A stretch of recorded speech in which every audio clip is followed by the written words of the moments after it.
ये दी थकिया पेंडी आपने खोजुले ना तो देखो केते सुंदर डिजाइन पेंडी पलि आसी मुझे वेयर कर देखिए लुकटा केमती लगुच थकिया वाला देखिए दूसरी ये आसो डिजाइन टी गुण मान भी देखिए दूसरी केमी देखा देखो ये बेसी बड़ रहा छोट रहा लुकटी देखो केते सुंदर लगुच रियल तो बहुत ही सुंदर ट्रेंडिंग डिजाइन टी डिजाइन गुड़ाक आ गए डिजाइन रोचे ये ये देखो गोटे डिजाइन रोचे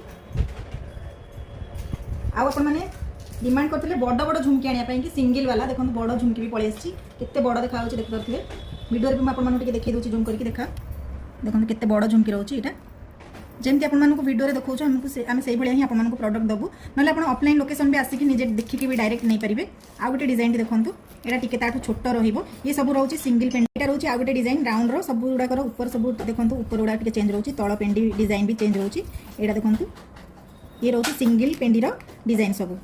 तो दी थकिया वाला 3टा डिजाइन पलि आसी आउ गोटे थकिया वाला भी 3टा डिजाइन पलि आसी आपण मानू ये 6टा डिजाइन रु जदि भी जहाँ जो डिजाइन भल लगे स्क्रीनशॉट कर नियंतु आ ए डिजाइन टी गोटे पीस अच्छे मुझे निजे वेयर करी आपण मानू जदि एभलिया भी दरकार हबो आपण सिंगल पीस अच्छी आ जदि आपण मानू बेसी दरकार होची ए डिजाइन टा पूरा फुल स्टॉक अच्छी ए डिजाइन टी भी आपण माने नै परिबे ऑफलाइन लोकेशन आसंतु निजे देखिक नियंतु ऑफलाइन लोकेशन स्टोर टी आपण माने जानिथबे हम स्टोर टी होची फुलनखर डीपीएस चक आरआईएफएस फ्रंट रे होची आपण माने डायरेक्ट आसिक नियंतु नले ऑनलाइन प्रोसेस सेम रहइबो सेम व्हाट्सएप नंबर रे मेसेज करके बुक करि परिबे।